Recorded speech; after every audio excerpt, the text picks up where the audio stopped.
The Lotus Eater by William Somerset Maugham, a thought provoking short story that questions the pursuit of happiness and the price one pays for freedom.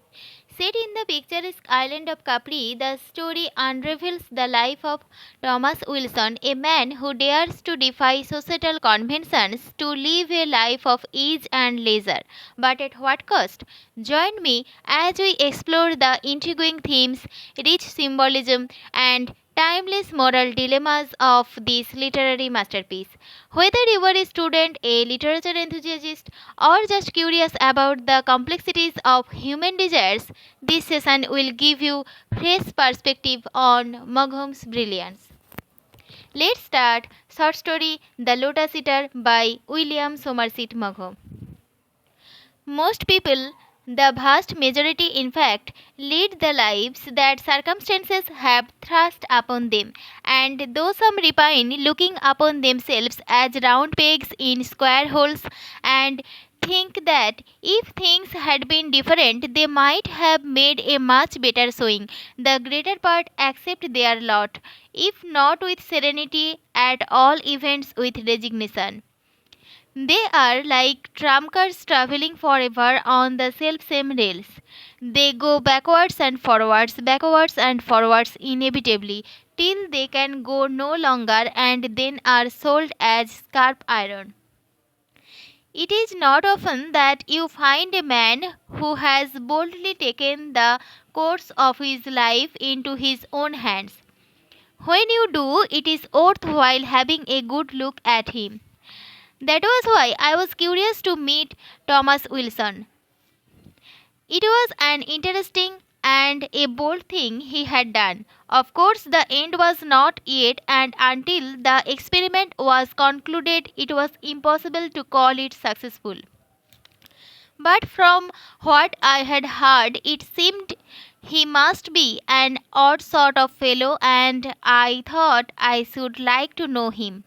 I had been told he was reserved, but I had a notion that with patience and tact I could persuade him to confide in me. I wanted to hear the facts from his own lips.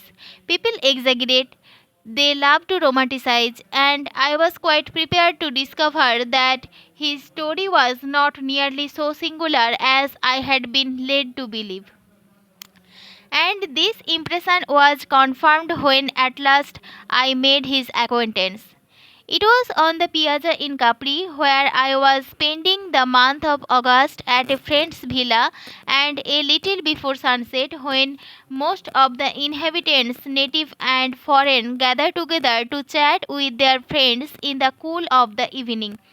There is a terrace that overlooks the Bay of Naples, and when the sun sinks slowly into the sea, the island of Ischia is silhouetted against a blaze of splendor. It is one of the most lovely sights in the world. I was standing there with my friend and host watching it, when suddenly he said, "Look, there is Wilson." "Where?" "The man sitting on the parapet with his back to us. He has got a blue shirt on." I saw an undistinguished back and a small head of grey hair, short and rather thin. "I wish he would turn around," I said. "He will presently. Ask him to come and have a drink with us at Morgano's." "All right." The instant of overwhelming beauty had passed, and the sun, like the top of an orange, was dipping into a wine red sea. We turned round and, leaning our backs against the parapet, looked at the people who were sauntering to and fro. They were all talking their heads off, and the cheerful noise was exhilarating. Then the church bell, rather cracked, but with a fine resonant note, began to ring. The piazza at Capri, with its clock lower over the footpath that leads up from the harbour with the church up a flight of steps, is a perfect setting for an opera by Donizetti, and you felt that the voluble crowd might at any moment break out into a rattling chorus. It was charming and unreal. I was so intent on the scene that I had not noticed Wilson get off the parapet and come towards us. As he passed us, my friend stopped him. "Hello, Wilson. I have not seen you bathing the last few days." "I have been bathing on the other side for a change." My friend then introduced me. Wilson shook hands with me politely but with indifference. A great many strangers come to Capri for a few days or a few weeks, and I had no doubt he was constantly meeting people who came and went. And then my friend asked him to come along and have a drink with us. "I was just going back to supper," he said. "Can't it wait?" I asked. "I suppose it can." He smiled. Though his teeth were not very good, his smile was attractive. It was gentle and kindly. He was dressed in a blue cotton shirt and a pair of grey trousers, much creased and none too clean, of a thin canvas, and on his feet he wore a pair of very old espadrilles. The get-up was picturesque and very suitable to the place and the weather, but it did not at all go with his face. It was a lined, long face, deeply sunburned, thin-lipped, with small grey eyes rather close together and light, neat features. The grey hair was carefully brushed. It was not a plain face. Indeed, in his youth, Wilson might have been good looking, but a prim one. He wore the blue shirt, open at the neck, and the grey canvas trousers, not as though they belonged to him, but as though shipwrecked in his pyjamas. He had been fitted out with odd garments by compassionate strangers. Notwithstanding this careless attire, he looked like the manager of a branch office in an insurance company who should by rights be wearing a black coat with pepper and salt trousers, a white collar, and an unobjectionable tie. I could very well see myself going to him to claim the insurance money when I had lost a watch and being rather disconcerted while I answered the questions he put to me by his obvious impression, for all his politeness, that people who made such claims were either fools or knaves. Moving off, we strolled across the piazza and down the street till we came to Morgano's. We sat in the garden. Around us, people were talking in Russian, German, Italian, and English. We ordered drinks. Donna Lucia, the host's wife, waddled up and, in her low, sweet voice, passed the time of day with us. Though middle-aged now and portly, she had still traces of the wonderful beauty that 30 years before had driven artists to paint so many bad portraits other. Her eyes, large and liquid, were the eyes of Hera, and her smile was affectionate and gracious. We three gossiped for a while, for there is always a scandal of one sort or another in Capri to make a topic of conversation, but nothing was said of particular interest, and in a little while Wilson got up and left us. Soon afterwards, we strolled up to my friend's villa to dine. On the way, he asked me what I had thought of Wilson. "Nothing," I said. "I don't believe there is a word of truth in your story." "Why not?" "He isn't the sort of man to do that sort of thing. How does anyone know what anyone is capable of? I should put him down as an absolutely normal man of business who has retired on a comfortable income from ill-aged securities. I think your story is just the ordinary Capri tittle tattle."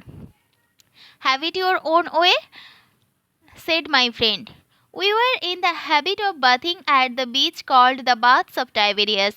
We took a fly down the road to a certain point and then wandered through lemon groves and vineyards, noisy with cicadas and heavy with the hot smell of the sun, till we came to the top of the cliff down which a steep winding path led to the sea. A day or two later, just before we got down, my friend said, "Oh, there is Wilson back again." We scrunched over the beach, the only drawback to the bathing place being that it was single and not sand. And as we came along, Wilson saw us and waved. He was standing up, a pipe in his mouth, and he wore nothing but a pair of trunks. His body was dark brown, thin but not emaciated, and considering his wrinkled face and grey hair youthful. Hot from our walk, we undressed quickly and plunged at once into the water. 6 feet from the shore, it was 30 feet deep, but so clear that you could see the bottom. It was warm yet invigorating. When I got out, Wilson was lying on his belly with a towel under him reading a book. I lit a cigarette and went and sat down beside him. Had a nice swim? He asked. He put his pipe inside his book to mark the place and, closing it, put it down on the pebbles beside him. He was evidently willing to talk. Lovely, I said. It's the best bathing in the world. Of course, people think those were the baths of Tiberius. He waved his hand towards a shapeless mass of masonry that stood half in the water and half out. But that's all rot. It was just one of his villas, you know. I did, but it is just as well to let people tell you things when they want to. It disposes them kindly towards you if you suffer them to impart information. Wilson gave a chuckle. Funny old fellow Tiberius. Pity they are saying now there is not a word of truth in all those stories about him. He began to tell me all about Tiberius. Well, I had read my Suetonius too, and I had read histories of the early Roman Empire, so there was nothing very new to me in what he said, but I observed that he was not ill read. I remarked on it. Oh well, when I settled down here, I was naturally interested and I have plenty of time for reading. When you live in a place like this with all its associations, it seems to make history so actual.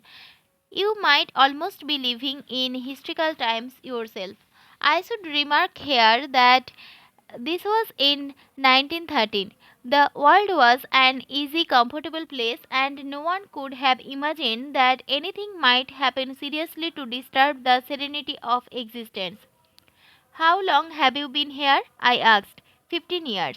He gave the blue and placid sea a glance, and a strangely tender smile hovered on his thin lips.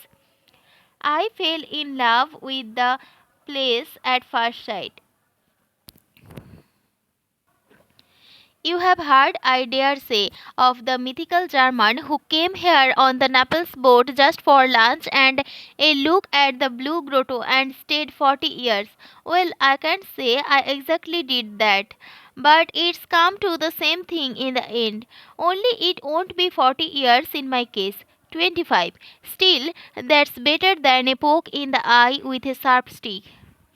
I waited for him to go on, for what he had just said looked indeed as though there might be something after all in the singular story I had heard. But at that moment my friend came dripping out of the water, very proud of himself because he had swum a mile, and the conversation turned to other things.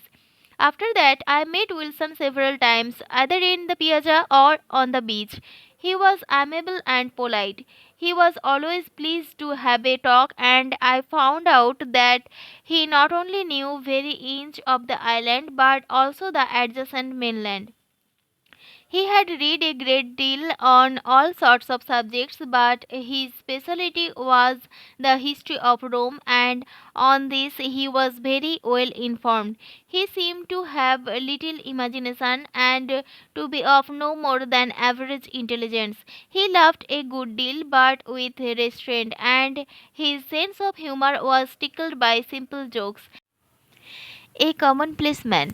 I did not forget the odd remark he had made during the first short dial we had had by ourselves, but he never so much as approached the topic again. One day, on our return from the beach, dismissing the cab at the piazza, my friend and I told the driver to be ready to take us up to Capri at 5. We were going to climb Monte Solaro, dine at a tavern we favored, and walk down in the moonlight, for it was full moon and the views by night were lovely. Wilson was standing by while we gave the cabman instructions, for we had given him a lift to save him the hot, dusty walk, and more from politeness than for any other reason, I asked him if he would care to join us. "It's my party," I said. "I will come with pleasure," he answered. But when the time came to set out, my friend was not feeling well. He thought he had slept too long in the water and would not face the long and tiring walk. So I went alone with Wilson. We climbed the mountain, admired the spacious view, and got back to the inn as night was falling, hot, hungry, and thirsty. We had ordered our dinner beforehand. The food was good, for Antonio was an excellent cook, and the wine came from his own vineyard. It was so light that you felt you could drink it like water, and we finished the first bottle with our macaroni. By the time we had finished the second, we felt that there was nothing much wrong with life. We sat in a little garden under a great vine laden with grapes. The air was exquisitely soft. The night was still and we were alone. The maid brought us bell peas cheese and a plate of figs. I ordered coffee and strega, which is the best liquor they make in Italy. Wilson would not have a cigar but lit his pipe. "We have got plenty of time before we need start," he said. "The moon won't be over the hill for another hour." "Moon or no moon," I said briskly. "Of course we have got plenty of time. That's one of the delights of Capri, that there is never any hurry." "Leisure," he said. "If people only knew. It's the most priceless thing a man can have. And they are such fools they don't even know it's something to aim at. Work. They work for work's sake. They haven't got the brains to realize that the only object of work is to obtain leisure. Wine has the effect on some people of making them indulge in general reflections." These remarks were true, but no one could have claimed that they were original. I did not say anything, but struck a match to light my cigar. "It was full moon the first time I came to Capri," he went on reflectively. "It might be the same moon as tonight." "It was, you know," I smiled. He grinned. The only light in the garden was what came from an oil lamp that hung over our heads. It had been scanty to eat by, but it was good now for confidences. "I didn't mean that. I mean, it might be yesterday. 15 years it is, and when I look back, it seems like a month." I had never been to Italy before. I came for my summer holiday. I went to Naples by boat from Marseilles, and I had a look round Pompeii, you know, and Paestum, and one or two places like that. Then I came here for a week. I liked the look of the place right away, from the sea, I mean, as I watched it come closer and closer, and then when we got into the little boats from the steamer and landed at the quay, with all that crowd of jabbering people who wanted to take your luggage, and the hotel touts, and the tumble down houses on the marina, and the walk up to the hotel and dining on the terrace. Well, it just got me. That's the truth. I didn't know if I was standing on my head or my heels. I had never drunk Capri wine before, but I had heard of it. I think I must have got a bit tight. I sat on that terrace after they had all gone to bed and watched the moon over the sea, and there was Vesuvius with a great red plume of smoke rising up from it. Of course, I know now that wine I drank was ink. Capri wine my eye, but I thought it all right then. But it wasn't the wine that made me drunk. It was the shape of the island and those jabbering people, the moon and the sea and the oleander in the hotel garden. I had never seen an oleander before. It was a long speech and it had made him thirsty. He took up his glass, but it was empty. I asked him if he would have another strega. It's sickly stuff. Let's have a bottle of wine. That is pure juice of the grape and can't hurt anyone. I ordered more wine and when it came filled the glasses. He took a long drink and after a sigh of pleasure went on. Next day I found my way to the bathing place we go to. Not bad bathing, I thought. Then I wandered about the island. As luck would have it, there was a fiesta up at the Punta di Timbareo, and I ran straight into the middle of it. An image of the Virgin and priest, acolytes swinging censers, and a whole crowd of jolly, laughing, excited people, a lot of them all dressed up. I ran across an Englishman there and asked him what it was all about. "Oh, it's the Feast of the Assumption," he said. "At least that's what the Catholic Church says it is, but that's just their hanky panky. It's the festival of Venus pagan, you know. Aphrodite rising from the sea and all that." It gave me quite a funny feeling to hear him. It seemed to take one a long way back, if you know what I mean. After that, I went down one night to have a look at the Faraglioni by moonlight. If the Fates had wanted me to go on being a bank manager, they ought not to have let me take that walk. "You were a bank manager, were you?" I asked. I had been wrong about him, but not far wrong. "Yes, I was manager of the Crawford Street branch of the York and City. It was convenient for me because I lived up Hendon Way. I could get from door to door in 37 minutes." He puffed at his pipe and relit it.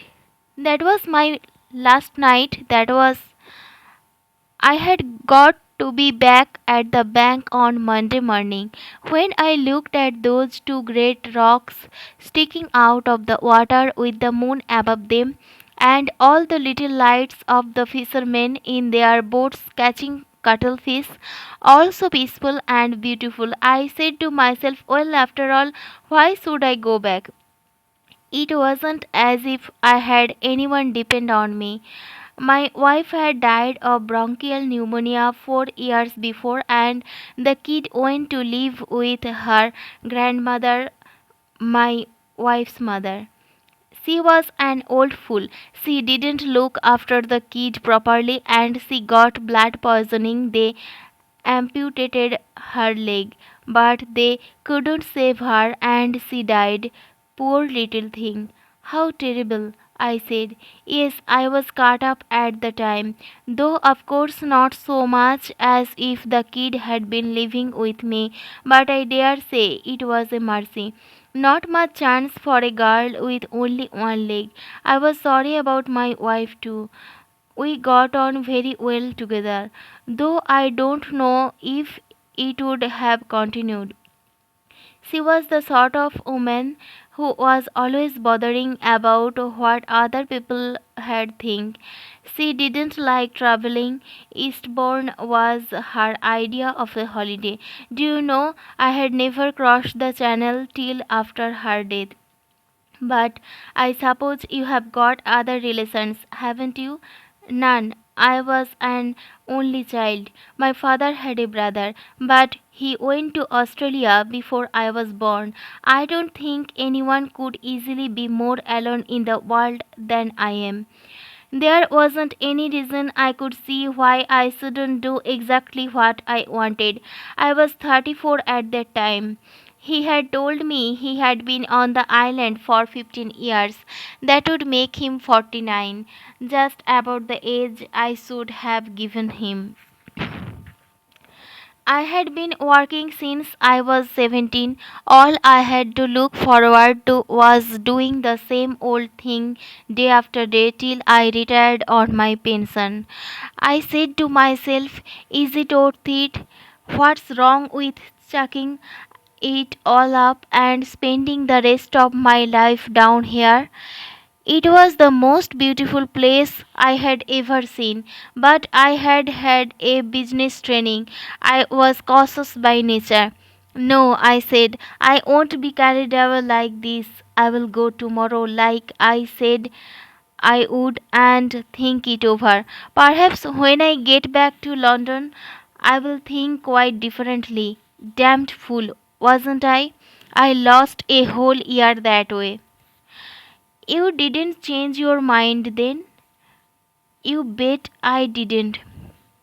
All the time I was working, I kept thinking of the bathing here and the vineyards and the walks over the hills and the moon and the sea and the piazza in the evening when everyone walks about for a bit of a chat after the day's work is over. There was only one thing that bothered me. I wasn't sure if I was justified in not working like everybody else did. Then I read a sort of history book by a man called Marion Crawford.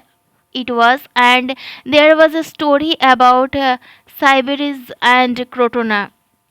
There were two cities, and in Sybaris they just enjoyed life and had a good time, and in Crotona they were hardy and industrious and all that. And one day the men of Crotona came over and wiped Sybaris out, and then after a while a lot of other fellows came over from somewhere else and wiped Crotona out. Nothing remains of Sybaris, not a stone, and all that's left of Crotona is just one column. That settled the matter for me. Oh, it came to the same in the end, didn't it? And when you look back now, who were the mugs? I did not reply, and he went on. The money was rather a bother. The bank didn't pension one off till after 30 years' service. But if you retired before that, they gave you a gratuity. With that and what I had got for the sale of my house and the little I had managed to save, I just hadn't enough to buy any annuity to last the rest of my life.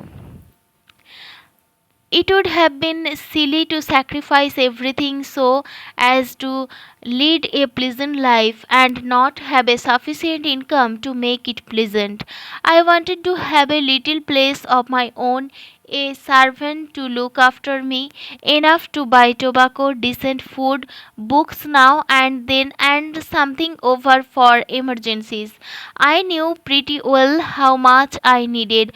I found I had just enough to buy an annuity for 25 years. You were 35 at the time? Yes, it would carry me on till I was 60. After all, no one can be certain of living longer than that. A lot of men die in their 50s, and by the time a man's 60, he has had the best of life. On the other hand, no one can be sure of dying at 60, I said. Well, I don't know. It depends on himself, doesn't it? In your place, I should have stayed on at the bank till I was entitled to my pension. I should have been 47 then. I shouldn't have been too old to enjoy my life here. I am older than that now, and I enjoy it as much as I ever did.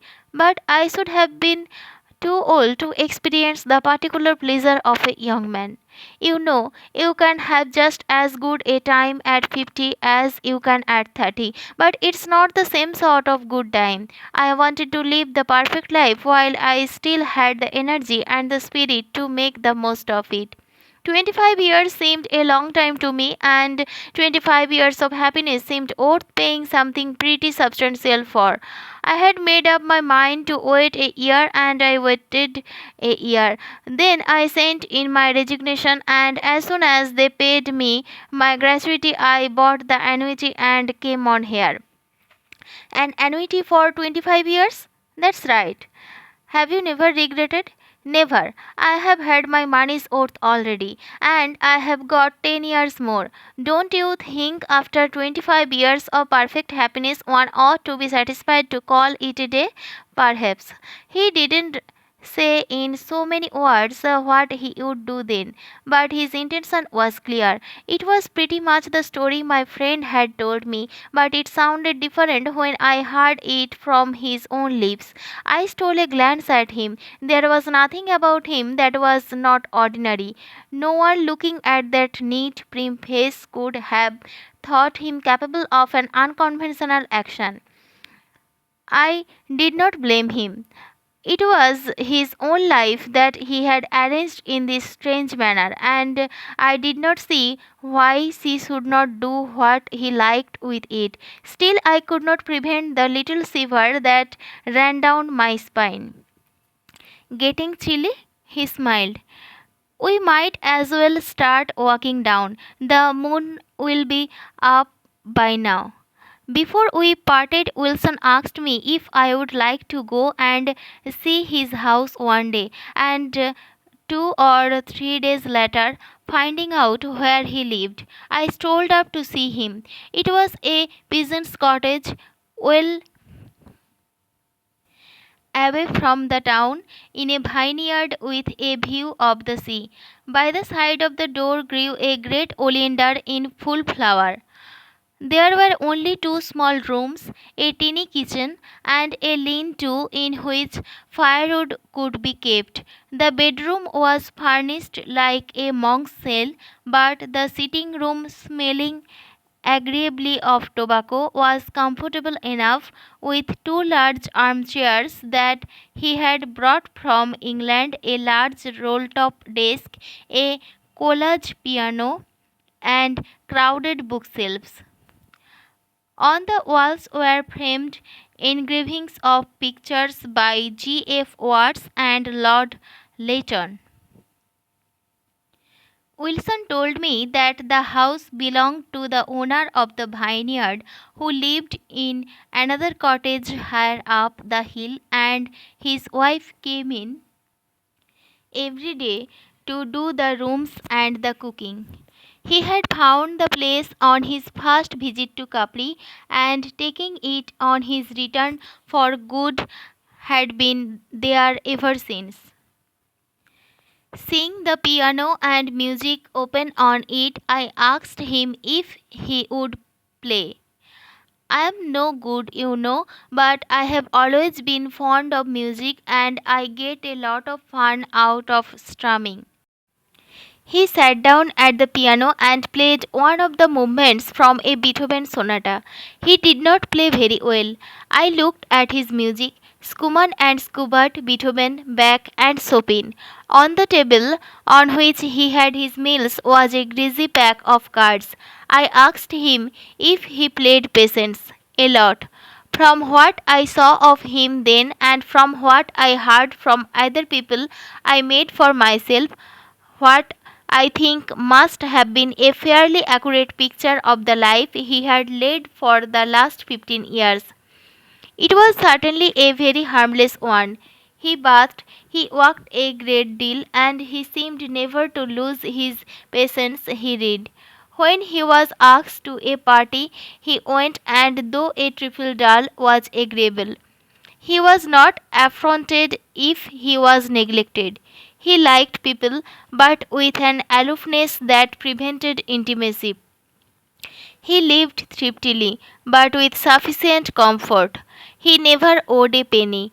I imagine he had never been a man whom sex had greatly troubled, and if in his younger days he had had now and then a passing affair with a visitor to the island whose head was turned by the atmosphere, his emotion, while it lasted, remained, I am pretty sure, well under his control. I think he was determined that nothing should interfere with his independence of spirit. His only passion was for the beauty of nature, and he sought felicity in the simple and natural things that life offers to everyone. You may say that it was grossly selfish existence. It was.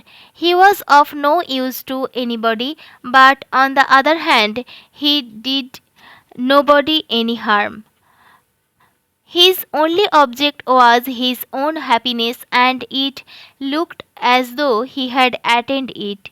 Very few people know where to look for happiness. Fewer still find it. I don't know whether he was a fool or a wise man.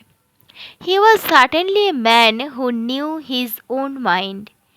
The odd thing about him to me was that he was so immensely commonplace.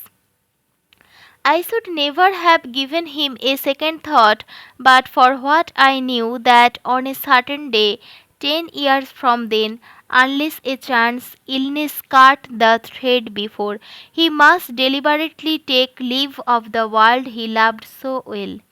I wondered whether it was the thought of this, never quite absent from his mind, that gave him the peculiar zest with which he enjoyed every moment of the day. I should do him an injustice if I omitted to state that he was not at all in the habit of talking about himself. I think the friend I was staying with was the only person in whom he had confided. I believe he only told me the story because he suspected I already knew it, and on the evening on which he told it me, he had drunk a good deal of wine. My visit drew to a close and I left the island. The year after, war broke out. A number of things happened to me so that the course of my life was greatly altered. And it was 13 years before I went to Capri again. My friend had been back some time, but he was no longer so well off and had moved into a house that had no room for me. So I was putting up at the hotel. He came to meet me at the boat and we dined together. During dinner, I asked him where exactly his house was. You know it, he answered. It's the little place Wilson had. I have built on a room and made it quite nice. With so many other things to occupy my mind, I had not given Wilson a thought for years, but now, with a little shock, I remembered. The 10 years he had before him when I made his acquaintance must have elapsed long ago. Did he commit suicide as he said he would? It's rather a grim story. Wilson's plan was all right. There was only one flaw in it, and this, I suppose, he could not have foreseen. It had never occurred to him that after 25 years of complete happiness in this quiet backwater with nothing in the world to disturb his serenity, his character would gradually lose its strength. The will needs obstacles in order to exercise its power. When it is never thwarted, when no effort is needed to achieve one's desires, because one has placed one's desires only in the things that can be obtained by stretching out one's hand, the will grows impotent. If you walk on a level all the time, the muscles you need to climb a mountain will atrophy. These observations are right, but there they are. When Wilson's annuity expired, he had no longer the resolution to make the end, which was the price he had agreed to pay for that long period of happy tranquillity. I do not think, as far as I could gather, both from what my friend told me and afterwards from others, that he wanted courage. It was just that he could not make up his mind. He put it off from day to day. He had lived on the island for so long and had always settled his accounts so punctually that it was easy for him to get credit. Never having borrowed money before, he found a number of people who were willing to lend him small sums when now he asked for them. He had paid his rent regularly for so many years that his landlord, whose wife Asunta still acted as his servant, was content to let things slide for several months. Everyone believed him when he said that a relative had died and that he was temporarily embarrassed because, owing to legal formalities, he could not for some time get the money that was due to him. He managed to hang on after this fashion for something over a year. Then he could get no more credit from the local tradesmen, and there was no one to lend him any more money. His landlord gave him notice to leave the house unless he paid off the arrears of rent before a certain date. The day before this, he went into his tiny bedroom, closed the door and the window, drew the curtain, and lit a brazier of charcoal. Next morning, when Asunta came to make his breakfast, she found him insensible but still alive. The room was draughty, and though he had done this and that to keep out the fresh air, he had not done it very thoroughly. It almost looked as though, at the last moment, and desperate though his situation was, he had suffered from a certain infirmity of purpose. Wilson was taken to the hospital, and though very ill for some time, he at last recovered. But as a result, either of the charcoal poisoning or of the shock, he was no longer in complete possession of his faculties. He was not insane at all events not insane enough to be put in an asylum, but he was quite obviously no longer in his right mind. I went to see him, said my friend. I tried to get him to talk, but he kept looking at me in a funny sort of way, as though he couldn't quite make out where he had seen me before. He looked rather awful lying there in bed with a week's growth of grey beard on his chin, but except for that funny look in his eyes, he seemed quite normal. What funny look in his eyes? I don't know exactly how to describe it. Puzzled. It's an absurd comparison, but suppose you threw a stone up into the air and it didn't come down but just stayed there. It would be rather bewildering. I smiled. Well, that's the sort of look he had. It was difficult to know what to do with him. He had no money and no means of getting any. His effects were sold, but for too little to pay what he owed. He was English, and the Italian authorities did not wish to make themselves responsible for him. The British Council in Naples had no funds to deal with the case. He could, of course, be sent back to England, but no one seemed to know what could be done with him when he got there. Then Asunta, the servant, said that he had been a good master and a good tenant, and as long as he had the money, had paid his way, he could sleep in the woodshed in the cottage in which she and her husband lived, and he could share their meals. This was suggested to him. It was difficult to know whether he understood or not. When Asunta came to take him from the hospital, he went with her without remark. He seemed to save no longer a will of his own. She had been keeping him now for 2 years. It's not very comfortable, said my friend. They have rigged him up a ramshackle bed and given him a couple of blankets, but there is no window, and it's icy cold in winter and like an oven in summer, and the food's pretty rough. You know how these peasants eat macaroni on Sundays and meat once in a blue moon. What does he do with himself all the time? He wanders about the hills. I have tried to see him 2 or 3 times, but it's no good. When he sees you coming, he runs like a hare. Asunda comes down to have a chat with me now and then. I give her a bit of money so that she can buy him tobacco, but God knows if he ever gets it. Do they treat him all right? I asked. I am sure Asunta's kind enough. She treats him like a child. I am afraid her husband is not very nice to him. He grudges the cost of his keep. I don't believe he is cruel or anything like that, but I think he is a bit sharp with him. He makes him fetch water and clean the cowshed and that sort of thing. It sounds pretty rotten, I said. He brought it on himself. After all, he has only got what he deserved. I think on the whole, we all get what we deserve, I said. But that doesn't prevent its being rather horrible. 2 or 3 days later, my friend and I were talking a walk. We were strolling along a narrow path through an olive grove. There is Wilson, said my friend suddenly. Don't look, you will only frighten him. Go straight on. I walked with my eyes on the path, but out of the corners of them I saw a man hiding behind an olive tree.